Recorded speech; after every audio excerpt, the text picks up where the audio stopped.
Experiential learning के बारे में आप सभी ने सेकेंड सेमेस्टर में पढ़ा होगा। और आज फोर्थ सेमेस्टर में जब हम नॉलेज एंड करिकुलम की बात करते हैं तो इसमें हम जानेंगे कि आज के टाइम में एक्सपीरियंशियल लर्निंग की क्या प्रासंगिकता है, क्या रिलेवेंस है। तो वीडियो को पूरा देखिए, आखिरी तक देखिए और लास्ट में कमेंट करके ज़रूर बताइएगा कि वीडियो आपको कैसी लगी। तो वीडियो को हम शुरू करते हैं। आज का हमारा टॉपिक है contemporary relevance of experiential learning के अनुभवजन्य अधिगम की समकालीन प्रासंगिकता।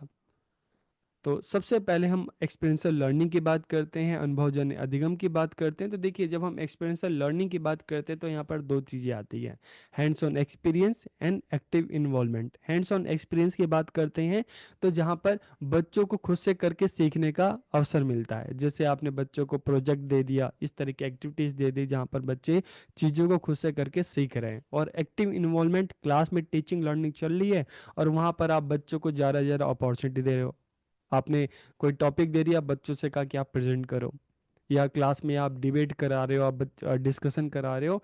तो हैंड्स ऑन एक्सपीरियंस और एक्टिव इन्वॉल्वमेंट, ठीक है। एक्सपीरियंशियल लर्निंग की बात करते हैं तो दोनों चीज़ें आती हैं और दोनों चीज़ों में ही बच्चों को पूरी अपॉर्चुनिटी मिलती है खुद से चीज़ों को सीखने की। बच्चा अपने अनुभव से, अपने एक्सपीरियंस से चीज़ों को सीखता है। तो व्यवहारिक अनुभव और सक्रिय भागीदारी, it is a skill based learning. जब हम एक्सपेरिंशियल लर्निंग की बात करते हैं तो यह कौशल आधारित शिक्षा है।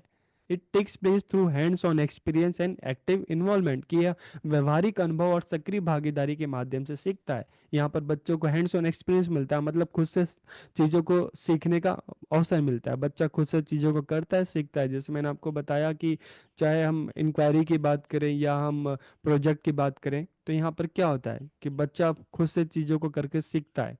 एक एग्जाम्पल के लिए, अगर मान लो ड्राइंग कंपटीशन है और बच्चा अपना जो कैनवस है खुद तैयार करेगा, अपनी ड्राइंग खुद बनाएगा, तो उसको क्या हैंड्स ऑन एक्सपीरियंस मिल रहा है। प्रोजेक्ट में आपने बच्चों को कोई एक टॉपिक दे दिया, कोई पर्टिकुलर एक फील्ड का दे दिया, साइंस में, सोशल साइंस में, तो बच्चा क्या करेगा, खुद का एक्सपीरियंस है, खुद से चीज़ों को एक्सप्लोर करेगा, जानेगा, सीखेगा। क्लास हो रही है, एक्टिव इन्वॉल्वेंट है, आप सिर्फ खुद से ही, मतलब एज अ टीचर आप पूरे बच्चों को मौका दो, उनको अपॉर्चुनिटी दो। बच्चा क्लास में जो टीचिंग लर्निंग चल रही है वहाँ बच्चे की पूरी इन्वॉल्वमेंट होनी चाहिए। तो जब हम एक्सपीरियंशियल लर्निंग की बात करते हैं तो बच्चों को हैंड्स ऑन एक्सपीरियंस मिलेगा, एक्टिव इन्वॉल्वमेंट होगी, तभी तो बच्चा सीखेगा, तभी तो हम एक्सपीरियंशियल लर्निंग कहेंगे। It includes learning through action, learning by doing, learning through experience and learning through discovery and exploration। तो ये सारी चीज़ें शामिल है, इसलिए हम कह रहे हैं कि experiential learning, कि जहाँ पर बच्चा करके सीखता है, अपने अनुभव से सीखता है।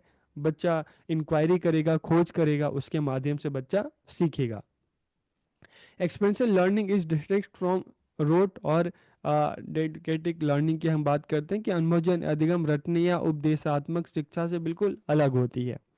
In this emphasis is given on learning by doing, इसमें करके सीखने पर जोर दिया जाता है।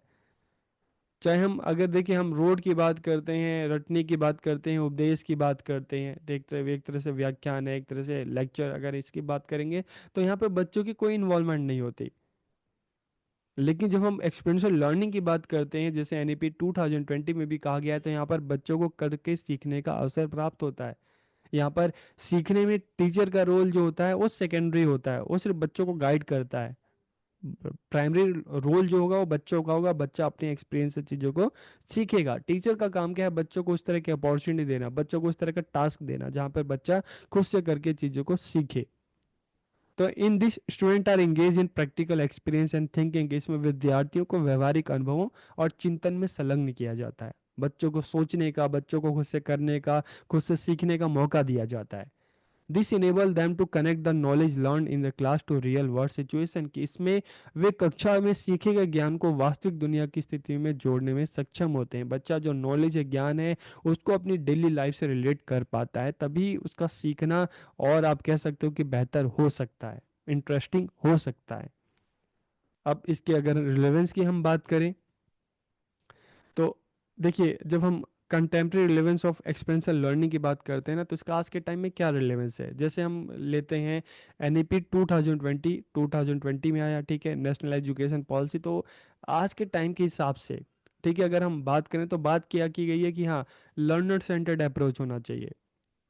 जैसे 2005 का एनसीएफ देखें तो वहाँ पर भी लर्नर सेंटर था, जहाँ पे बच्चों को खुद से करके सीखने का अवसर दिया जाए, जहाँ पर जो करिकुलम डेवलप किया जाए, जो एक्टिविटीज जो डेवलप की जाए, बच्चों के नीड को, बच्चों के इंटरेस्ट को ध्यान में रख के ही इस तरह के मेथड यूज़ किए जाएं, करिकुलम डेवलप किया जाए, एक्टिविटीज डेवलप की जाए। टीचर का काम क्या होगा? टीचर सिर्फ एक फैसिलिटेटर है, एक सुविधा प्रदाता है। टीचर सिर्फ एक गाइड है, जिसका काम सिर्फ बच्चों को गाइड करना है, बच्चों को रिसोर्स अवेलेबल करवाना है, बच्चों को टास्क देना है, बाकी करना बच्चों का खुद का काम है। इसलिए बच्चों की एक्टिव इन्वॉल्वमेंट होगी, सक्रिय भागीदारी होगी लर्निंग में। बच्चा अपने अनुभव के माध्यम से सीखेगा, टीचर बच्चों को अपॉर्चुनिटी देगा, बच्चों को टास्क देगा, बच्चों को प्रोजेक्ट देगा, बच्चों को असाइनमेंट देगा। टीचर जो है अलग अलग जो एक्टिविटीज है, ठीक है, उसमें बच्चों को इन्वॉल्व करेगा, बाकी बच्चा खुद से करके सीखेगा। तो बच्चों की जो लर्निंग होगी बिल्कुल एक्टिव होगी, एक्टिव इन्वॉल्वमेंट होगा, एक्टिव लर्निंग होगी, बच्चा खुद से करके सीखेगा, बच्चों को प्रैक्टिकल एक्सपीरियंस मिलेगा। तो इससे क्या होगा? जब ये सारी चीज़ होगी, एक्टिव इन्वॉल्वमेंट होगी, लर्निंग थ्रू एक्सपीरियंस है, लर्निंग बाय डूइंग है, एक्टिव लर्निंग है, प्रैक्टिकल एक्सपीरियंस मिलेगा, तो इससे क्या होगा? बच्चों की अंडरस्टैंडिंग इफेक्टिव होगी। ठीक है, ये तो आप समझ गए ना कि क्या क्या रिलेवेंस है एक्सपीरियंशियल लर्निंग की आज के टाइम में। और चाहे हम आज के समाज की बात करें, ठीक है, तो इस तरह की एजुकेशन होनी चाहिए जहाँ पर बच्चा चीज़ों को खुद से सीखे, अपनी नॉलेज को खुद से क्रिएट करे। तो इसलिए आज के टाइम में एक्सपीरियंशियल लर्निंग बहुत ज़रूरी है। और इसके साथ साथ अगर हम बात करें, student get the opportunity to practice and experiment on their own, कि विद्यार्थियों को स्वयं से अभ्यास करने और प्रयोग करने का अवसर प्राप्त होता है।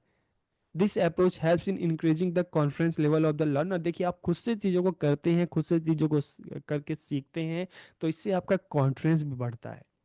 The develop the understanding of the student, इससे आपकी समझ भी बढ़ती है। और टीचिंग लर्निंग प्रोसेस जो होगा ना, इंटरेस्टिंग होगा। क्यों इंटरेस्टिंग होगा? क्योंकि उसमें आपकी इन्वॉल्वमेंट है।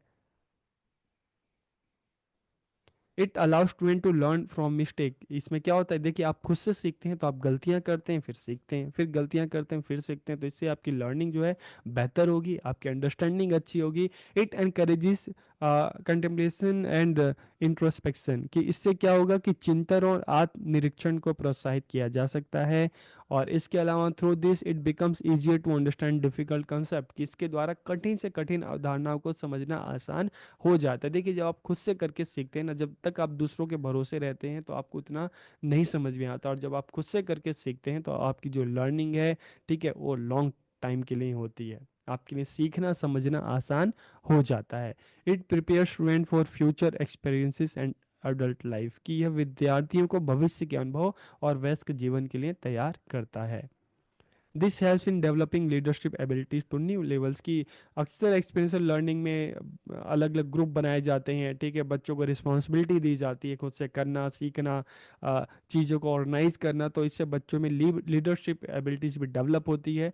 This increases motivation to learn because it is about active participation, की इससे सीखने की भी प्रेरणा मिलती है, क्योंकि बच्चों का जो पार्टिसिपेशन बिल्कुल एक्टिव होता है, बच्चे फ्रंट पे आके बिल्कुल काम करते हैं। It encourages participation in group based activity, के समूह आधारित गतिविधियों में भागीदारी को प्रोत्साहित करता है।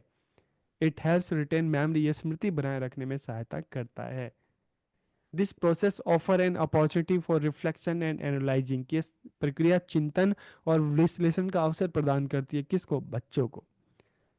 It encourages development of decision making and problem solving skill in student learners, के विद्यार्थियों में निर्णय लेने और समस्या समाधान कौशल के विकास को प्रोत्साहित करता है, क्योंकि बच्चा खुद से चीज़ों को कर रहा है ना। It helps the learner in the learning process to know which method is better, कि यह सीखने की प्रक्रिया में शिक्षार्थियों को जानने में मदद करता है कि सीखने का कौन सा तरीका बेहतर है, किन किन तरीकों से सीखा जा सकता है। टीचर्स को भी ये बताता है कि किन किन तरीकों से जो चाइल्ड सेंट्रिक अप्रोच है, मेथड है, उनका यूज़ करना। It encourages the learner to take ownership of for his her action, के शिक्षार्थियों को अपने कार्यों का स्वामित्व लेने में, अपने ज्ञान का निर्माण करने में प्रोत्साहित करता है। तो इस तरह से हमने जाना समझा कि एक्सपीरियंशियल लर्निंग के आज के टाइम में इसका क्या रिलेवेंस है। तो वीडियो आपको कैसी लगी कमेंट करके ज़रूर बताइए। आप सबका बहुत बहुत धन्यवाद।